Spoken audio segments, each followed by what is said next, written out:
ட்ரம்ப்போடைய கட்சிக்கு தான் மெஜாரிட்டி இருக்கு. ஆனா ட்ரம்ப் வந்து ஒரு மசோதால தோத்து போயிட்டாரு.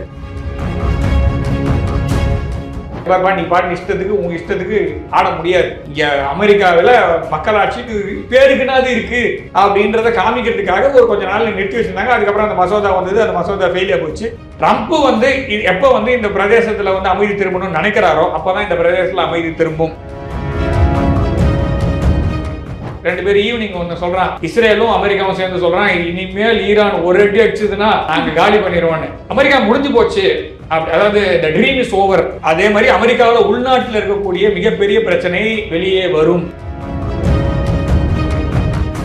நீங்க அடுத்தவங்க எல்லாம் பத்தி பேசுறது மட்டும் முதல்ல உங்க நாட்டை பார்த்து என்றது மக்கள் கேட்க ஆரம்பித்து விட்டார்கள். அமெரிக்காவில் உள்ளுக்குள்ளே பெரிய ஒரு குமரி கொண்டு இருக்கிறது. அது என்னைக்கு எரியும்னு தெரியாது. பாகிஸ்தான் இல்லன்னு சொல்லுமா? இப்ப சொல்லுங்க பார்க்கலாம். அமெரிக்கா பேஸ் கட்ட போகுது பாகிஸ்தான்ல, இல்லன்னு சொல்லுங்க. பாகிஸ்தான்ல இடம் இல்ல, கட்ட முடியாதுன்னு சொல்லுங்க பார்க்கலாம்.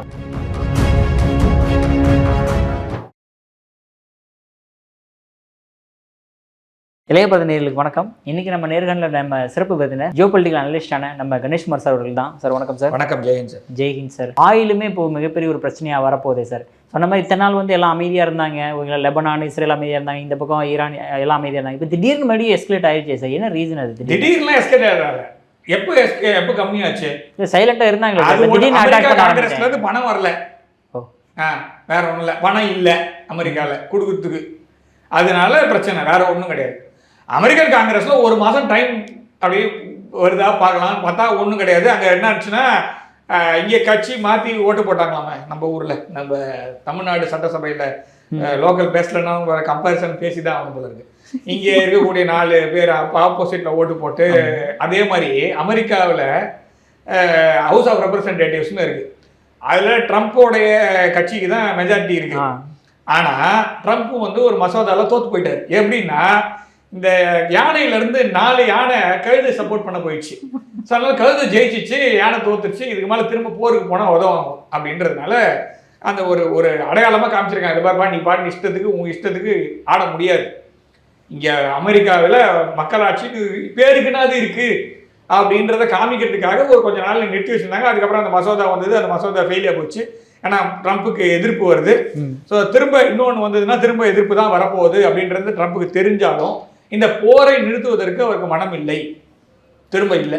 ஏன்னா இந்த போர் நின்றுதுன்னா அமெரிக்காவுடைய பொருளாதாரம் மிகப்பெரிய பிரச்சனையில் சிக்கிக்கொள்ளும். அதனால இந்த எண்ணெய் விலையை அப்படியே ஒரு ஹை லெவலில் வச்சு டாலருடைய இருப்பை காமிச்சிக்கிறதுக்காக ட்ரம்ப் அவர்கள் செய்யும் ஒரு கபட நாடகம் அப்படின்ற மாதிரி தான் இதை எடுத்துக்கணுமே தவிர, ட்ரம்ப் அவர்கள் என்ன பண்ணுறாரு, இஸ்ரேலை விட்டு அட்ரானி லெபனான்னு சொல்லிட்டு வெளியில் வரும்போது நம்ம இதுதான் புதுப்பேட்டை படத்தில் செந்தமிழ் கவி பாடும் புலவன் நான் அதே தான். ஸோ அந்த மாதிரி அவனை போட்டு போலதுன்னு சொல்லிட்டு அப்படிலாம் அடிக்கவே கூடாதுப்பா, நீ அச்சுன்னா அவள் தான் காலி. அதாவது இஸ்ரேல் வந்து அமெரிக்கா சொல்கிறத மீறி லெபனான் மீறி தாக்குதல், நான் இதுக்கு மேலே பண்ணினா நான் இந்த இடத்த விட்டு போயிடுவேன். இவர் போகிற மாதிரி இவர் போகவே முடியாது. இஸ்ரேல் வந்து வேற வழி இல்லாமல் லெபனான் மீது தாக்குதல் பண்ணி தான் ஆகணும். ஏன்னா அமெரிக்காவுடைய தளவாடங்கள் இல்லாமல் அவங்களால எதுவும் பண்ண முடியாது. இந்த பிராந்தியத்தில் இருக்கக்கூடிய அனைத்து பேஸுகளும் அமெரிக்கா இழந்து விட்டது. ஸோ இஸ்ரேல் வந்து சர்வைவலுக்காக சண்டை போட்டு தான் ஆகணும். Point number 1. Point number 2, America சொல்லுதோ சொல்லலையோ தே ஹாவ் டு எக்ஸிஸ்ட். அதனால கண்டிப்பாக லெபனான் மீது அவங்க தாக்குதல் பண்ணி தான் ஆகணும். ஏன்னா ஹெஸ்புல்லா வந்து இஸ்ரேல் மீது தாக்குதல் பண்ணுது. ஸோ அதனால தே கேனாட் ஸ்டாப், என்ன சொல்றது, fighting and then start talking. Trump வந்து எப்போ வந்து இந்த பிரதேசத்தில் வந்து அமைதி திரும்பணும்னு நினைக்கிறாரோ அப்போ தான் இந்த பிரதேசத்தில் அமைதி திரும்பும். அப்படின்னா அமெரிக்கா உள்ள பெரிய ஊத்தி மூடல் நடந்ததுன்னா அமெரிக்கன் காங்கிரஸ் வந்து இதுக்கு மேலே பண்ணினா உள்ள பயங்கர பிரச்சனை வரும்பா, இது ஒரு சிவில் வார் மாதிரி போகும் அப்படின்னு என்னைக்கு சொல்கிறோம் அன்றைக்கி தான் இந்த இடத்துல போர் நிற்பதற்கான வாய்ப்புகள் இருக்குது. அது வரைக்கும் அமெரிக்கா இந்த இடத்துல இன்ஃப்ளேட்டடாக வச்சு ஆயில் ப்ரைஸஸ் வச்சுக்கிட்டு டாலரை தக்க வைக்கிறதுக்காக இந்த போரை தொடர்ந்து நடத்துகிறது. என்று இந்த போர் நிற்கிறதோ அன்று இந்த பிரதேசத்தில் இருக்கும் அனைத்து நாடுகளும் கேள்வி கேட்கும், அந்த இடத்துல இருக்கக்கூடிய அமெரிக்கன் பேசஸ்லாம் திரும்ப கட்டுமா? ஏன்னா அடி வாங்கினதே பேஸ் அண்ணன் ஊரில் இல்லையான்னு கேட்ட மாதிரி, அடித்ததே அண்ணனுக்கு தாண்டா அப்படின்ற மாதிரி இந்த அடி வாங்கினதே அண்ணன் தான். இந்த பேச அண்ணனோட பேஸெல்லாம் இருந்ததுல, இந்த பேஸெல்லாம் இப்போ காலின்றதுனால இப்போ திருப்பி கட்டுறதுக்கு பணம் வந்து அமெரிக்கா கொடுக்குமா, இல்லை அடி வாங்கினவங்களே கொடுப்பாங்களா? ஏன்டா வச்சதுக்காக தான் உன்னை பொழந்திருக்காங்க பார்த்துக்கோன்னு சொல்லிட்டு இருக்கு. ஸோ ஈரான் வந்து நிறுத்துமானா, ஈரான் நேற்று ரொம்ப கிளியராக திரும்ப சொல்லியிருக்காங்க என்னன்னா, லெபனான் மீது தாக்குதல் பண்ணால் ஈரான் மீது தாக்குதல் பண்ண மாதிரி அதனால இஸ்ரேல் லெபனான் மீது தாக்குதல் பண்றதை நிறுத்துவது வரை நாங்கள் தாக்குதலை நிறுத்த மாட்டோம் அப்படின்னு டேரக்டா சொல்லிட்டாங்க. இது எப்படி இருக்கு அப்படின்னா இந்த நாய் சண்டை மாதிரி இருக்கு. டு பி ஃப்ராங்க், 2 பேரும் கண்டபடி அடிச்சுட்டு இனிமேல் வராது அப்படின்றான். அது நேற்று காலையில செம்மையா போயிட்டு இருந்தது. அப்படியே 2 பேரும் மாறி மாறி தங்களுடைய இடங்களை அழித்து விட்டு 2 பேரும் ஈவினிங் ஒன்று சொல்றான், இஸ்ரேலும் அமெரிக்காவும் சேர்ந்து சொல்றான், இனிமேல் ஈரான் ஒரு அடி அடிச்சதுன்னா நாங்க காலி பண்ணிடுவோன்னு. கொஞ்ச நாள் கழிச்சு திருப்பி ஈரான் பதிலுக்கு சொல்றான், நாங்களும் அடின்னு அடிச்சாச்சு, இதுக்கு மேல இஸ்ரேலும் ஈரான் யூஎஸ் சேர்ந்து அடிச்சாங்கன்னா நாங்க திருப்பி துவம்சம் பண்றோம்.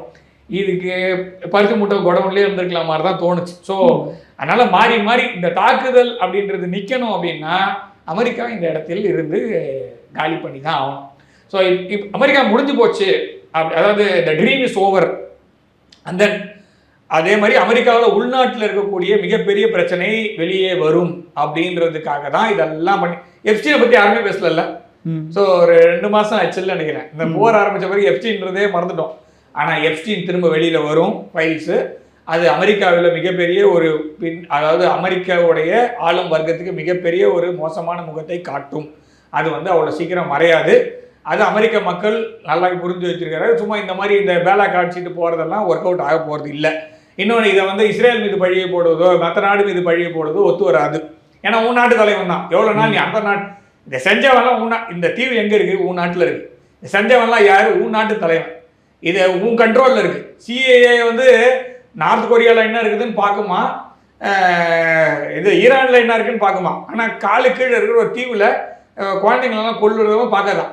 ஸோ அப்படிப்பட்ட ஒரு ஆர்கனைசேஷன் உலகத்தில் நம்பர் 1 உலக நிறுவனமா. வெளில சொன்னால் எப்படி சொல்கிறதுன்னு தெரில, கேடு மாதிரி இருக்குது. ஸோ அதனால் நீங்கள் அடுத்தவங்களெல்லாம் பற்றி பேசுறது மட்டும் முதல்ல உங்கள் நாட்டை பார்த்துக்கங்கன்றது மக்கள் கேட்க ஆரம்பித்து விட்டார்கள். அமெரிக்காவில் உள்ளுக்குள்ளே பெரிய ஒரு குமரி கொண்டிருக்கிறது, புகை கொண்டிருக்கிறது. அது என்னைக்கு எரியும்னு தெரியாது.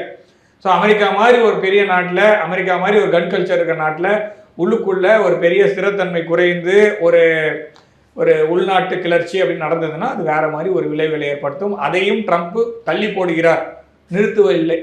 அதையும் சொல்லி நிறுத்துறதுக்கு இல்லை, தள்ளி தான் போடுறாரு. அங்கே இருக்கக்கூடிய இந்தியர்கள் பார்த்து இருந்துக்க வேண்டியதுதான், சைனாக்காரங்க பார்த்து இருந்துக்கோங்க. ஏன்னா அங்கே இருக்கக்கூடிய எல்லாமே தோல் ஒயிட் ஆங்கிலோ சாக்சன், கிறிஸ்டியன்ஸ் புரோட்டஸ்டன்ஸா கேத்தலிக்கான்னு நீங்கள் பார்த்துக்கோங்க. ஆனால் அங்கே இருக்கக்கூடிய மெசேஜ் ரொம்ப கிளியராக இருக்குது. இந்த இடம் நாங்கள் நேட்டிவ் அமெரிக்கன்ஸ் கிட்ட இருந்து பிடுங்கின இடம், ஆனால் இந்த இடத்துல நாங்கள் தான் இருக்கோம். அதாவது நீ வேற எவனும் வரக்கூடாது, புத்திஸ்ட் வரக்கூடாது, ஜெயின்ஸ் வரக்கூடாது, ஹிந்துஸ் வரக்கூடாது, முஸ்லிம்ஸ் வரக்கூடாது, நீங்க எல்லாம் வரக்கூடாது. இது எல்லாமே ஒயிட் ஆங்கிலோ சாக்சன் கிறிஸ்டியன்ஸோட லேண்ட் இது. ஸோ நீங்க எல்லாம் வெளில நீ கிறிஸ்டியனா கூட இருந்துக்கோ, ஆனா ஒயிட் ஆங்கிலோ சாக்சனா இல்லைன்னா வெளில போடான்னு. அதனால இங்க இருக்கக்கூடிய இந்த மத பிரச்சனை எல்லாம் அங்க எடுப்படாது. அங்க ஒன்று சேர்த்துக்க மாட்டான். டு பி ஃப்ராங்க், இங்க நீ என்ன வேணா சொல்லலாம், இந்த பாரு நான் அந்த மாதிரி எல்லாம் சொல்லிக்கலாம். அங்க போனீங்கன்னா உன்னை சேர்த்துக்க மாட்டான், தோல் கலர் வேற, அவ்வளோதான். ஆனால் அந்த மதத்தோடைய தோற்றுவித்தவரே அந்த தோல் கலர் இல்லை அப்படின்றது தான் உண்மை. ஏன்னா அவர் ஆசியா கண்டத்தை சார்ந்தவர், அவர் மேற்கு ஆசியாவில் பிறந்தவர், மேற்கு ஆசியாவில வாழ்ந்தவர் அப்படின்னு தான் நம்மளுக்கு தெரியும். அப்படி இல்லைன்னா ஆசியாவுக்கு போனதா சில கருத்துக்கள்லாம் இருக்குது, அவ்வளோதான். தவிர அவர் ஐரோப்பிய கண்டத்துக்குள்ள போனதாகவே கிடையாது. அதனால அவர் ஐரோப்பிய கண்டத்தில் இருக்கக்கூடிய வெள்ளை இனத்தில் இருப்பதற்கு வாய்ப்புகள் குறைவு. அதனால நீங்க கொண்டாடுற அந்த ஒயிட் ஆங்கிலோ சாக்சன் நான் நிறுத்தத்துக்கான ரீசன் அவருக்கும் அந்த மதத்திற்கும் இவர்களுக்கும் சம்பந்தம் இல்லை. Okay sir. அதே மாதிரி இப்போ இந்த H1B விசால அந்த ட்ரம்ப்புக்கு எதிராக கோர்ட்டே சொல்லிட்டாங்கன்ற மாதிரி திடீர்னு ஒரு நியூஸ். அதெல்லாம் அதான் சொன்னேன், நீங்க ட்ரம்ப்போடைய எல்லா ஆர்டருமே எக்ஸிக்யூட்டிவ் ஆர்டராக தான் இருக்கு. கோர்ட்டுக்கு போனா நிக்காது, நம்ம ஊர்ல சொல்ற மாதிரி அப்பா கோர்ட்டுக்கு போனா நிக்காது போல சொல்லுவோம்ல, அந்த மாதிரி அவரு எல்லாத்தையும் மேல நம்ம நடுவில் நம்மளுடைய முன்னாள் முதல்வர் ஜெயலலிதா அவர்கள் சொல்லுவாங்க 110 விதியின் கீழ் சொல்றாங்க, அவ்வளோதான். அதுக்கு மேலே பேச்சே கிடையாது, நான் சொல்றது நீ கேளு அப்படின்ற மாதிரி இருக்கும். அதே மாதிரி தான் ட்ரம்ப் அவர்கள் அதையே ஃபாலோ பண்றாரு. மேபி நம்ம தமிழ் சேனல் அங்கே பார்த்தாரா இல்லையான்னு தெரியாது. எதுக்கு எடுத்தாலும் எக்ஸிக்யூட்டிவ் ஆர்டர் தான். So executive order under national security issue, Donald J Trump as a president I am issuing this order தான் இருக்கே தவிர இது எதையுமே அவருடைய அமைச்சரவை இருக்குல்ல, அந்த செக்ரட்டரிஸ் இருக்கு, அதோட கலந்து ஆலோசிக்கிறாரா இல்லையான்னு தெரியல. கலந்து ஆலோசிச்சாலும் அது செனட்லேயோ இல்லை காங்கிரஸ்லேயோ எதுவும் ஒப்பந்தமே, அதாவது ஒப்புதல் அப்படிங்கிறது வரலை. ஆனால் இவர் என்ன சொல்றாரு, நான் இதை பண்ணி தான் அவனும் வேற வழியில் நான் பண்ணுறேன்னு சொல்லிட்டு பண்ணிட்டு இருக்காரு இன்னி வரைக்கும். நெட்டன்யாஹூ மிரட்டுறாரு. ஸோ இதெல்லாம் அவர் தள்ளி போடுகிறார். இது காதில் பட்டது கொஞ்சம் ஏதோ பிரச்சனைன்னு நினைக்கிறேன். அதனால இதெல்லாம் பண்ணிட்டு இருக்காரு. ஆனால் அவர் செய்வது அமெரிக்காவில் இருக்கக்கூடிய சிலருக்கு நல்லது. அதாவது இது வந்து காரிய பைத்தியம் அப்படின்றது வந்து இதுதான். இது வந்து சும்மா நம்ம எல்லாருமே சொல்றது வந்து பைத்தியக்காரத்தனமா நடக்குது. No, is acting according to particular, அதாவது இதுதான் என்னோட ரிசல்ட் அப்படின்னு தெரிஞ்சுதான் அவர் இதை பண்றாரே தவிர மற்றபடி அவர் வந்து தான் தோட்டித்தனமாக பேசுறாரு அதெல்லாம் கிடையாது. Is very clear in his works. அவர் பேசுறது வந்து டிஸ்ட்ராக்ஷன். நீங்க அவர் பேசுறதெல்லாம் எடுத்துருங்க, அந்த நாய்ஸ் எல்லாம் எடுத்துருங்க, you will get the proper signal what is giving. So அவரோட சிக்னல் வந்து ரொம்ப ரொம்ப சிம்பிள். அவர் வந்து அமெரிக்காவுடைய தோல்வியை தள்ளி போடுகிறார், அமெரிக்காவுடைய டாலரை காப்பாற்றுவதற்காக எந்த எல்லைக்கும் அவர் செல்வார் அப்படின்றத தான் அவர் காமிச்சிட்டு இருக்காரு. நம்ம ஊர்ல, அதாவது அந்த ஊர்ல இருக்கிற நம்ம ஊர்க்காரங்களும் நம்ம ஊர்ல இருக்கிற அவங்களோட சப்போர்ட் பண்ணிட்டு உட்கார்ந்துருக்கிறவங்களுக்கும் ஒன்னே ஒன்று மாத்திரம் தான், நீ கொஞ்சம் அந்த நாய்ஸ் எல்லாம் எடுத்துட்டு பாரு, உனக்கு சத்தியமா புரியும். புரியாமலாம் இல்லை, புரிஞ்சும் நீ அங்க சப்போர்ட் பண்றனா உனக்கு வேற ஏதோ ப்ராப்ளம் இருக்கு தவிர இந்த நாட்டின் மீது உனக்கு பற்று இல்லை அப்படின்றத நான் சொல்ல வர பாயிண்ட். ஓகே சார், அதே மாதிரி இப்போ அந்த ஜேர்னலிஸ்ட் ஒருத்தட்ட பேசிட்டு இருக்கும்போது ட்ரம்ப் அவர்கள் ஏதோ மைக் எடுத்து போட்டு நல்லா சொல்ல முடியாதுன்னு போனாரு, அது என்ன சார் விஷயம்? அது அவர் அப்பப்போ கூல் விடுறாரு. ரெண்டாவது அவரால் வந்து எல்லா சமயத்துலேயும் அவருடைய அதாவது உண்மை வந்து ஒன்று இருக்கு, அது எல்லா இடத்துலையும் மறைக்க முடியாது. அதே மாதிரி எல்லா இடத்துலையும் இவருடைய அதிகாரம் செல்லுபடி ஆகுற இடத்துல செல்லுபடி ஆகும். சில இடத்துல அவரால் டைரக்டாக ஒரு பாயிண்ட்ல, இப்போ நீங்கள் என்னால் பதில் சொல்ல முடியாத அளவுக்கு ஒரு கேள்வி கேட்குறீங்கன்னு வச்சுக்கோங்களேன், உண்மையை தான் நான் சொல்லணும் அப்படின்னும் போது நான் உண்மையை தான் சொல்லணும். சப்போஸ் என்னால் உண்மையை சொல்ல முடியாத ஒரு நிர்பந்தத்தில் என்னை தள்ளுறீங்கன்னா நாம் என்ன பண்ண முடியும்? ஒன்றும் இல்லைங்க ஒன்றும் இல்லைன்னு சொல்லிட்டு போக முடியும். இல்லைங்க இது பதில் சொல்ல முடியாது இப்போதைக்குன்னு. அது ரொம்ப நேரம் திரும்ப வரும்போது ஒரு பாயிண்ட் ஆஃப் டைமில் லூஸ் ஸ்கூல், அவ்வளோதான், வேறு ஒன்றும் இல்லை. ஸோ அந்த மாதிரி ஒரு அவருக்கு வந்து நிறைய பல்வேறு பிரச்சனைகள் அவருக்கு இருக்கிறது. அவருக்கு உடல் ரீதியாக 80 வயசுக்கு மேலே ஆகுது அவருக்கு. ஸோ அதனால் உடல் ரீதியான சோர்வும் இருக்கிறது. அவர் வேலை செய்கிறாருங்க, நாம் குறைச்செல்லாம் இடம் போடல. அவர் உண்மையிலே செம்மையாக தரவாக உழைக்கிறாரு, மருந்து எடுத்துக்கிறாரு, கை முழுக்க ஊசி குத்தி கருப்பு கலரில் இருக்கவருக்கு. அவர் வந்து அந்த மாதிரி அந்த உடல் வந்து நடப்பதற்காகவும் அவர் உடல் கட்டுமான நேரம் நடந்து போகிறதுக்கும் 80 வயசு ஆள் எழுந்து நடக்க சொல்லுங்க பார்க்கலாம். ஜென்ரலாக அந்த மாதிரி வேகம் இவ்வளோ நேரம் வேலை செய்யணும்.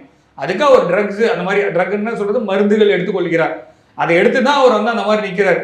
ஸோ அதுக்கு மாதிரி எக்கச்சக்க இடத்துல இருந்து அவருக்கு ப்ரெஷர் வரும்போது ஒரு சில இடத்தில் அவர் வந்து இந்த மாதிரி தன்னுடைய கோபத்தை வெளிக்காட்டுகிறார்.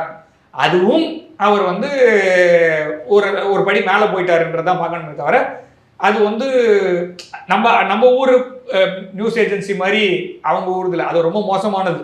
நம்ம ஊர் தான் நம்ம மோசம்னு சொல்றோம், அவங்க ஊர்ல ரொம்ப மோசமான ஒரு மீடியா ஏஜென்சிஸாக தான் இருக்கு.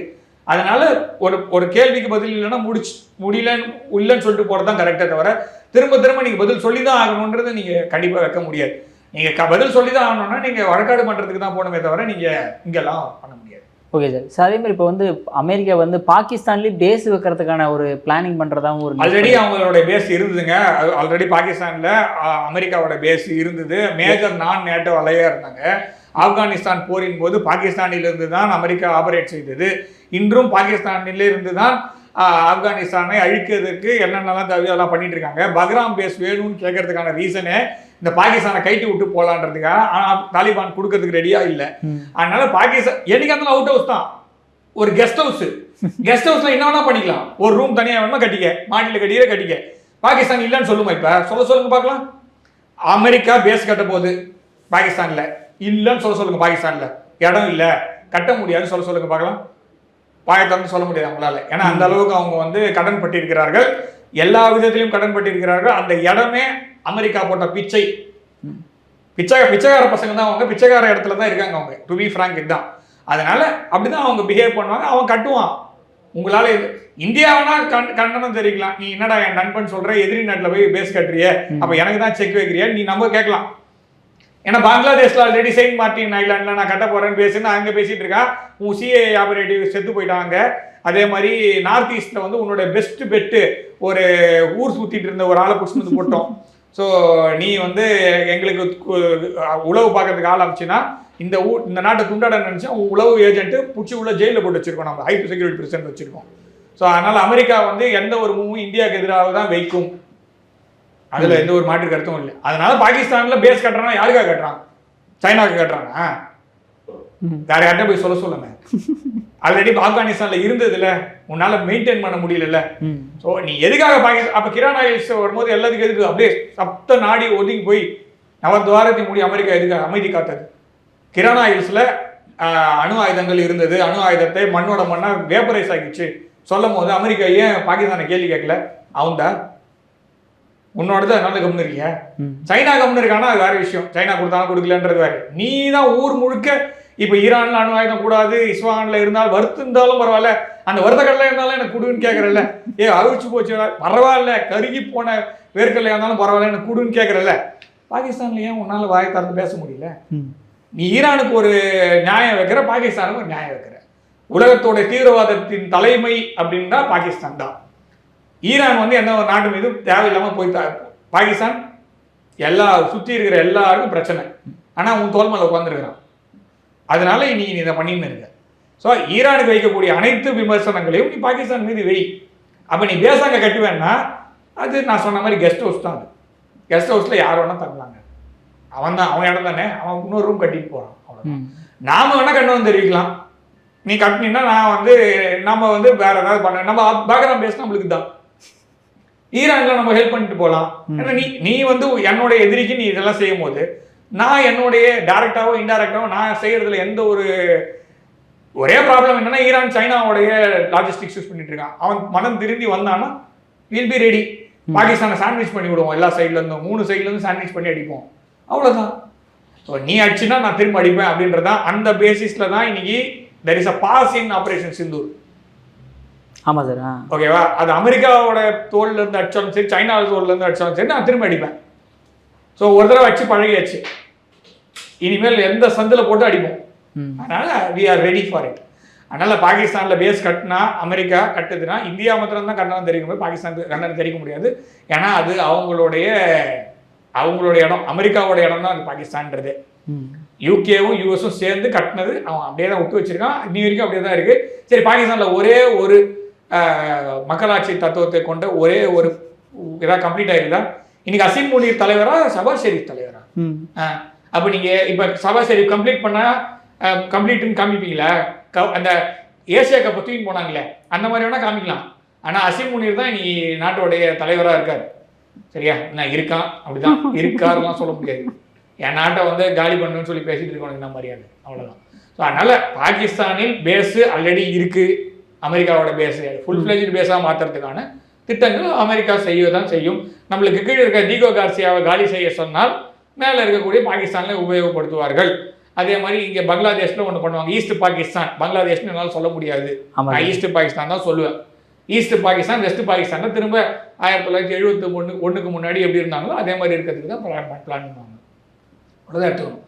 அது nothing new sir, it's normal. Okay sir, கடைசி ஒன்று சார், இப்போ திடீர்னு இப்போ இந்த ரஷ்யா உக்ரைனோட சரி எல்லாத்தையுமே மறந்துட்டாங்க. இப்போ உக்ரைன் நிறைய ட்ரோன்ஸ் அனுப்பி ரஷ்யாவை அட்டாக் பண்ண விஷயங்கள் இது வருது சார். என்ன இல்லை, ரஷ்யாவுடைய தாவோஸ் அப்படின்னு சொல்லப்படுகின்ற ஒரு கூட்டத்தில் எல்லாருமே செயின்ட் பீட்டர்ஸ்பர்க்ல இருக்கும் போது ட்ரோன் தாக்குதல் நடந்தது. அதுக்கு பதிலாக ரஷ்யா வந்து திரும்ப போட்டு உக்ரைனை துவம்சம் பண்ணிருச்சு. அது நியூஸ் வர மாதிரி நியூஸ் வராது, ஏன்னா அடி வாங்கினது, அதாவது அடி குத்தனவன் ரஷ்யா வருதா ரத்தம் வந்தாலும் சொல்லக்கூடாதுன்ற மாதிரி வச்சிருக்கானுங்க மேற்கத்திய ஊடகங்கள். ஆனால் ரஷ்யா வந்து திரும்ப பதில் தாக்குதல், உக்ரைன் மீள முடியாத அளவுக்கு தாக்குதலில் இப்போ தவிக்கிறது. ரஷ்யா போர் முதல் வாரமே முடிஞ்சு போச்சுங்க. இது வந்து அமெரிக்கா அப்புறமா மேற்கத்திய நாடுகள் எல்லாம் சேர்ந்து உக்ரைனை வந்து உசுப்பி விட்டு அவங்க நாட்டை முழுக்க காலி பண்றதே இப்போ வந்து ஐரோப்பிய ஒன்றிய நாடுகளும் யூகேவும் யூஎஸும் மட்டும்தான். இது வந்து திரும்ப அந்த இடத்துக்கு தான் போகணும். என்னன்னா, it is hard to see white skin blond hair Europeans dying இந்த பேட்டில்ன்றது உக்ரைனில் தான் வந்ததே தவிர சிரியாவில் வரல, ஈராக்கில் வரல, லிபியாவில் வரல, உலகத்தில் எங்கேயுமே வரல, 26/11 போது கூட வரல. சரியா? ஆனால் உக்ரைனில் வருது. அங்கே வரும்போது ரத்தம், மிச்சம் எல்லாருலையும் தக்காளி சட்னி இல்லையா? ஸோ அதனால் தக்காளி சட்னி வந்து நம்மளுக்கெல்லாம் கொடுத்ததுனால இப்போ ரத்தம் வந்து நிறைய வருவதற்கான வாய்ப்புகள் இருக்குது. அதனால் நீங்கள் ரஷ்யாலாம் துவக்கிறதுக்கான வாய்ப்புகள்லாம் கிடையாது. என்னைக்கு ஜெலன்ஸ்கி இப்போ டேரெக்டாக புறா வீடு தூது விட்டுருக்காரு. இப்போ டேரெக்டாக இவ்வளோ நாள் எப்படின்னா ட்ரங்க் கால் போட்டு பேசுவார். இவர் கால் நேராக வாஷிங்டன் அடிப்பார். வாஷிங்டன்லேருந்து கனெக்ஷன் இப்போ கொஞ்சம் மாஸ்கோவுக்கு கனெக்ட் பண்ணுங்கப்பான்னு சொல்லிட்டு மாஸ்கோவில் கனெக்ட் பண்ணி பேசுவார். இவ்வளோ நாள் அப்படி தான். இப்போ அப்படி கிடையாது. நேராக அமைதி புறா வந்து மாஸ்கோவை நோக்கி பறக்க விட்டார். இவனும் வரமாட்டேங்கிறான், அவனும் வரமாட்டேங்கிறான். நம்ம 2 பேர் சேர்ந்து 3வது நாட்டில் உட்காந்து பேசி ஒரு அமைதி கொண்டு வருவோம் அப்படின்னு இப்போதான் கண் கட்ட பிறகு சூரிய நமஸ்காரம்னா கண்ணே இல்லைடா, 2 கண்ணு நொல்ல கண்ணே போயிடுச்சு, இப்போ நீ வந்து சூரிய நமஸ்காரம் பண்ணுற அப்படின்னு சொல்லி பார்த்துட்டு இருக்காங்க. ஆனால் ரஷ்யா இந்த போரில் தோற்பதற்கான வாய்ப்புகள் அப்படின்றதெல்லாம் மறந்துடுங்க. உக்ரைன் கொஞ்சம் கொஞ்சம் அங்கங்கே ஏதோ ஒரு நகரமாவது 2 நகரமாவது இருக்குன்னு பார்த்தா, கீவ் நகரத்தில் கொஞ்சமாவது இருக்குன்னு பார்த்தா அது கூட இருப்பதற்கான வாய்ப்புகள் குறைவு. கிராண்ட் ட்ரோன்ஸும் நிறைய மிசைல்ஸும் புதுசாக வருது. அது சைஸ் எல்லாம் பார்த்தீங்கன்னா ரொம்ப பெஜாராக இருக்குது. பாதியில் நிறுத்தி உழறதே வந்து பார்த்தீங்கன்னா ரொம்ப பெருசாக உழுது. அதை இன்டர்செப்ட் பண்ணி உழும் போதே பல பேர் மரணிப்பதை பார்க்க முடிகிறது. பார்த்து ஒரு ஆளை தேர்ந்தெடுக்க வேண்டும் அப்படிங்கிறது உலகம் முழுக்க இன்னொரு தடவை நல்லா பரிசோதித்துக் கொள்ளுங்கள் அப்படின்னு ஜெலன்ஸ்கி ஒரு இஸ் அன் ஆக்டர், காமெடியன். ஒரு காமெடியனுக்கு ஓட்டு போட்டால் என்ன நடக்கும்ன்றது உக்ரைனிய மக்கள் புரிந்து கொண்டார்கள். அடுத்தது மற்ற நாடுகள்லாம் புரிஞ்சு. ஓகே சார், அற்புதம் விளக்கம் கொடுத்தீங்க சார். உங்கள் பொண்ணான நேரத்தில் லேபல் நம்ம மிக்க நன்றி சார். ஜெய் சார்.